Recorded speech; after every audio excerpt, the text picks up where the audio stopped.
Praise the lord. మన ప్రభును మన రక్షకుడైన యేసుక్రీస్తు వారి ఉన్నతమైన నామంలో మీ అందరికీ మా హృదయపూర్వక వందనములు. ఈ రోజు దేవుని వాక్యము సూర్యోదయము మొదలుకొని సూర్యాస్తమయము వరకు యెహోవా నామము స్తుతి నొందదగినది. కీర్తనల గ్రంథము 113వ కీర్తన 3వ చరణం. From the rising of the sun to the place where it sets, in the name of the Lord is to be praised. Psalms chapter 113 verse 3. ఈ రోజు నిమిత్తము మహోన్నతుడైన దేవుడు మనకు అనుగ్రహించిన వాక్య భాగమును బట్టి ధ్యానించుకుందాము. ప్రభునందు ప్రియమైన సహోదరి సహోదరులారా, అన్ని వేళలా అన్ని సమయాలలో అన్ని కాలాల్లో దేవుని యొక్క నామము స్తుతి నొందదగినది. ఆయన మహత్యము గొప్పతనమును వర్ణించదగినది. ఆయనను మనము అనుక్షణము స్తుతించాలి అని కీర్తనకారుడు వివరిస్తున్నాడు. కొన్నిసార్లు మనము ఈ లోకంలో కలుగుతున్నటువంటి ప్రతికూలతలను, సమస్యలను, బాధలను చూసి దేవుణ్ణి జ్ఞాపకం చేసుకోము. దేవుణ్ణి స్తుతించలేని హృదయమును కలిగి ఉంటాం. ఎందుకు స్తుతించాలి, ఎందుకు ప్రార్థించాలి, ఎందుకు ఆరాధించాలి? నా జీవితంలో ఏమైనా మేలు ఈరోజు జరిగిందా? నా జీవితం ఏమైనా బాగుపడిందా? నాకున్న కష్టాలు పోయాయా అని మరి కొంతమంది వాదిస్తూ ఉంటారు. బహుశా నీవు అలా వాదిస్తున్నావా? నీవు దేవుణ్ణి స్తుతించుటకు సంకోచిస్తున్నావా? దేవుని యొక్క మహత్యము, ఆయన గొప్పతనమును గుర్తించలేకపోతున్నావా? భక్తుడు అంటున్నాడు, ఉదయము లేచినది మొదలుకొని రాత్రి పడుకునేంత వరకు ఆయన నామము స్తుతి నొందదగినది అని. అనగా రోజు ప్రారంభమైన దగ్గర నుండి ఆ రోజు ముగించబడే వరకు కూడా ఈ లోకంలో ప్రతి ప్రాణి ఆయన్ను స్తుతించే అర్హత కలిగి ఉన్నాడు. మనం చూస్తే ఈ లోకంలో పొగడడానికి అర్హులు కొందరు మన జీవితంలో ఉంటారు. వారిని అభినందించుటకు, వారిని గణపరచుటకు వారికి కొన్నిసార్లు ఆ అర్హత వారు సాధిస్తారు. ఎవరైనా దేశానికి ఒక మంచి పని చేసినా, లేదా ఒక ప్రాంతానికి మంచి పని చేసినా, లేదా ఒక మనిషికి మంచి చేసినా, అప్పుడు ఆ సమయంలో వారిని జనులంతా అభినందిస్తూ ఘనపరుస్తూ ఉంటారు. మరి తరువాత సంగతి ఏంటి? అతన్ని రోజు ఘనపరుస్తారా అంటే మరొక మంచి పని, మరొక సమాజ సేవ చేసే వరకు వారికి ఆ అర్హత అనేది రాదు, పొందుకోలేకపోవచ్చు. ఉదాహరణకు చూడండి, ఇండియా తరపున క్రికెట్ ఆడి మన టీంలో గెలిస్తే ఆకాశానికి ఎత్తేస్తారు. అదే ఓడితే ఇష్టానుసారంగా మాట్లాడతారు.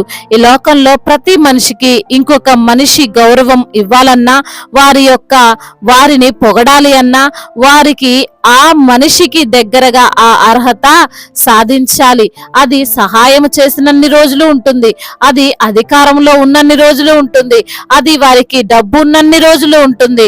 వారి అధికారము పోతే, వారి నుండి సహాయం ఆగిపోతే, వారి డబ్బు కనుమరుగైపోతే ఇంట్లో ఉన్నవారు కూడా కొన్నిసార్లు వారికి ఆ గౌరవము ఇవ్వరు. నాకు తెలిసిన ఒక పెద్ద ఆయనే దీనికి మంచి ఉదాహరణ. ఆయన ఎంతో కష్టపడి పని చేసేవాడు. ఏ లోటు లేకుండా పిల్లల్ని పెంచాడు, మంచిగా చదివిస్తున్నాడు. అనుకోకుండా అతనికి ఆర్థికంగా లాస్ వచ్చింది. తాను చేస్తున్న బిజినెస్ లో మోసం జరిగింది. అంతా కోల్పోయాడు. అంతవరకు గౌరవించిన తన యొక్క సొంత కుటుంబమే, తన సొంత పిల్లలే కనీసము గౌరవం ఇవ్వడం లేదు. చీదరించుకుంటున్నారు, అసహించుకుంటున్నారు. కానీ ఈ యొక్క వాక్య భాగములో భక్తుడు అంటున్నాడు, దేవుణ్ణి స్తుతించడానికి ఒక టైం పీరియడ్ లేదు. లేచిన దగ్గర నుండి మరలా సేద తీరేంత వరకు ఆయన్ని మనం స్తుతించాలి. స్తుతించబడే అర్హత ఆయనకు ఉంది. ఎందుకు అంటే ఆయన లోక సృష్టికర్త, ఆయన కృపా సత్య సంపూర్ణుడు, ఆయన మహోన్నతుడు, ఆయన అద్భుతాలు చేయువాడు, ఆయన అలసిపోడు, ఆయన నష్టపోడు, ఆయన అధికారము కోల్పోడు, ఆయన్ని ఎవ్వరూ లోబర్చుకోలేరు. అది ఆయనకున్న ఘనత. ఆ ఘనతను బట్టి మనము ఎందుకని స్తుతించాలండి అంటే ఆయనే మనకు రోజునిస్తున్నాడు, జీవాన్ని ఇస్తున్నాడు, పోషిస్తున్నాడు, ప్రమాదాల నుండి అనునిత్యము రక్షిస్తున్నాడు.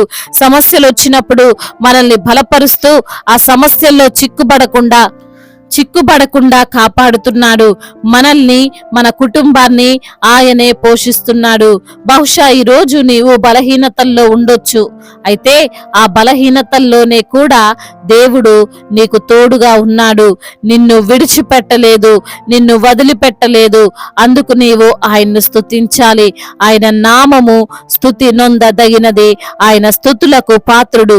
కాబట్టి దేవుణ్ణి స్తుతించడం మానకు. ఆయనే అందరికీ ఆధారమై ఉన్నాడు. దేవుడు ఈ మాటలను దీవించి మన హృదయములో ఫలింపచేయునుగాక. వాక్య భాగమును బట్టి ప్రార్థించుకుందాము. ప్రతి ఒక్కరు కూడా ప్రార్థనలో ఏకీభవించగలరు. ప్రార్థన. మహాశక్తి సంపన్నుడా, మహోన్నతుడా, మీ యొక్క ఘనమైన, ఉన్నతమైన, ప్రశస్తమైన, దివ్యమైన నామమును బట్టి మీకు కోట్లాది కోట్ల స్తుతులు, స్తోత్రములు చెల్లిస్తున్నాము తండ్రి. ఈ రోజు నా లేఖనము ద్వారా మీరు మాతో మాట్లాడారు. అవునయ్యా, మీ యొక్క నామము స్తుతి నొందదగినది ప్రభా. మీ నామము మహత్యము కలిగినది తండ్రి. అయ్యా, మీరు గొప్ప దేవుడో ప్రభా.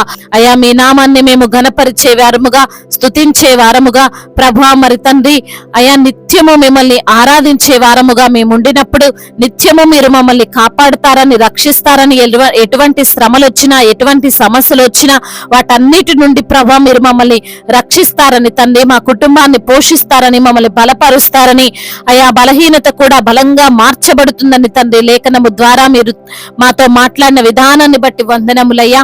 ఈ రోజున ఎందరైతే బిడ్డలు అనారోగ్యముతో ఉన్నారో ప్రభా, అనారోగ్యముతో ఉండి కూడా ప్రభ మిమ్మల్ని స్తుతిస్తున్న బిడ్డలకు మంచి ఆరోగ్యమును, బలమును, శక్తిని మీరు వారికి దయచేయమని వేడుకుంటున్నాం. అదే విధంగా నా ప్రభా, కుటుంబములో సమస్యలు, కలతలు, భార్యాభర్తల మధ్య విభేదాలు, అన్నదమ్ముల మధ్య విభేదాలు, అక్క చెల్లెల మధ్య విభేదాలు, ఆస్తి తగాదాలు, వాటన్నిటి నుంచి కూడా విడుదల దయచేయమని వేడుకుంటున్నాం. అయ్యా, మరి తండ్రి ఎందరైతే బిడ్డలు అప్పుల ఊబిలో చిక్కుకొని ఉన్నారో వారిని తండ్రి ఆ యొక్క ఊబిలో నుండి పైకి లేవనెత్తండి నా ప్రభా. ముఖ్యంగా వారికి ఉన్న అప్పులను యేసు నామములో కొట్టివేయండి తండ్రి. నీవు తలగా ఉంటావు గాని తోకగా ఉండవంటున్నావు ప్రభా. అటు దీవెనను, అటు ఆశీర్వాదాన్ని ప్రతి బిడ్డ పైన కుమ్మరించండి. చిన్న బిడ్డలను కాచి కాపాడండి. యవన బిడ్డలందరికీ మీరు తోడుగా ఉండండి. యవన వయసులో మీ కాడిని మోసే కృపను దయచేయండి. ముఖ్యంగా మీ యందు భయభక్తులు కలిగినటువంటి జీవితం ప్రతి యవన బిడ్డకు మీరు అనుగ్రహించమని వేడుకుంటున్నామయ్యా. అదే విధంగా నా ప్రభా, మరి తండ్రి చెడు స్నేహాల నుండి అయ్యా వారికి విడుదల దయచేయండి. మద్యపానము, ధూమపానము, ఆ వ్యసనాల నుండి విడుదల దయచేయండి. ముఖ్యంగా డ్రగ్స్ ఎడిక్షన్ నుంచి, మొబైల్ ఎడిక్షన్ నుంచి విడుదల దయచేయండి. ఆ గేమ్స్, ఆ బెట్టింగ్స్ నుంచి కూడా అయ్యా బిడ్డల హృదయములో తండ్రి వాటిని లేకుండా తండ్రి తీసివేయమని బ్రతిమిలాడుకుంటున్నాం. అయ్యా, పూర్ణ హృదయముతో అయ్యా మరి మిమ్మల్ని ప్రేమించే మనస్సును వారికి దయచేయండి తండ్రి. అదే విధంగా నా ప్రభ అయ్యా, ఎందరైతే బిడ్డలు ఈ రోజున ప్రయాణాలలో ఉన్నారో వారి యొక్క ప్రయాణం అంతటిని సుఖముగా, క్షేమకరముగా ఉండునట్లుగా కృప చూపించండి. వారు వెళ్తున్న వాహనము చుట్టూ మీ కంచెను, మీ కాపుదలను దయచేయండి. ఈ రోజు నా చేతి పని చేసుకున్న ప్రతి బిడ్డకు మీరు తోడై ఉండండి. నిశ్చయముగా నీ చేతుల కష్టార్జితం నీవు అనుభవించదు, నీకు మేలు కలుగును అంటున్నావు తండ్రి. అట్టి రీతిగా ప్రతి బిడ్డను మీరు దీవించండి, ఆశీర్వదించమని వేడుకుంటున్నాం. అదే విధంగా నా ప్రభా, ఎందరైతే బిడ్డలు గర్భఫలము లేని బిడ్డలకు గర్భఫలాన్ని దయచేయండి అయ్యా. అయా గర్భఫలము మీరిచ్చే బహుమానము తండ్రి. ఆ బహుమానమును పొందుకొని అనేకులు ఎదుట సాక్షులుగా వారిని నిలువబెట్టండి తండ్రి. అదే విధంగా నా తండ్రి గర్భిణీ స్త్రీలను మీరు దీవించండి. తల్లికి నీ బిడ్డకును క్షేమాన్ని దయచండి. కావలసిన బ్లడ్ ను సమకూర్చండి అయ్యా. మరి తండ్రి అయ్యా, మీ యొక్క శక్తి చేత, మీ యొక్క బలము చేత వారిని నింపమని వేడుకుంటున్నాము దేవా. ఇప్పుడే పుట్టిన చంటి బిడ్డలను మీరు దీవించండి, ఆశీర్వదించండి తండ్రి. అయా మరి తండ్రి అయా బిడ్డల చుట్టూ మీ కంచెను దయచేయమని వేడుకుంటున్నామయ్యా. దేశాన్ని మీరు దీవించండి అయ్యా. అధికారులందరికీ మీరు తోడుగా ఉండండి నా ప్రభా.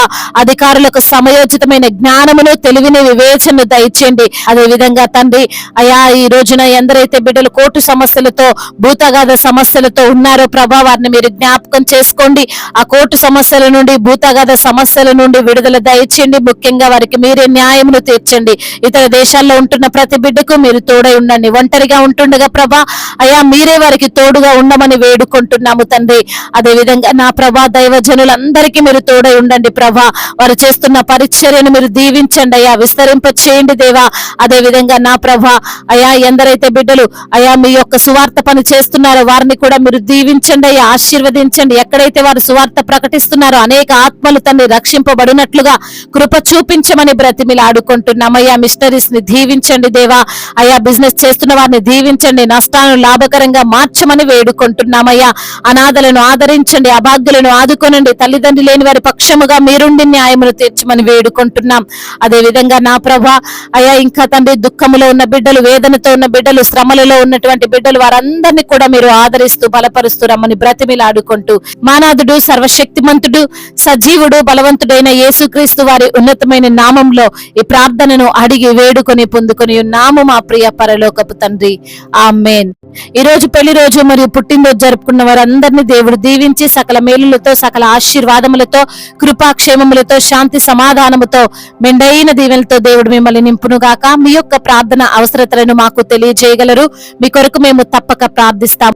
మొదటిసారిగా మన యొక్క ఆదరణ వాక్యం చూస్తున్నట్లయితే తప్పకుండా సబ్స్క్రైబ్ చేసుకోగలరు. ఈ వాక్యం మీకు ఆశీర్వాదకరంగా ఉండినట్లయితే కనీసం ఒక 10 మందికైనా ఈ వాక్యాన్ని షేర్ చేయగలరని దేవుని పేరిట మనవి చేసుకుంటున్నాను. దేవుడు మిమ్మల్ని ప్రేరేపించినట్లయితే విశ్వాసముతో సాగుతున్న ఈ పరిచర్యను ప్రోత్సహించండి. May God bless you all. దేవుడు మిమ్మల్ని దీవించి బలపరిచి స్థిరపరచునుగాక.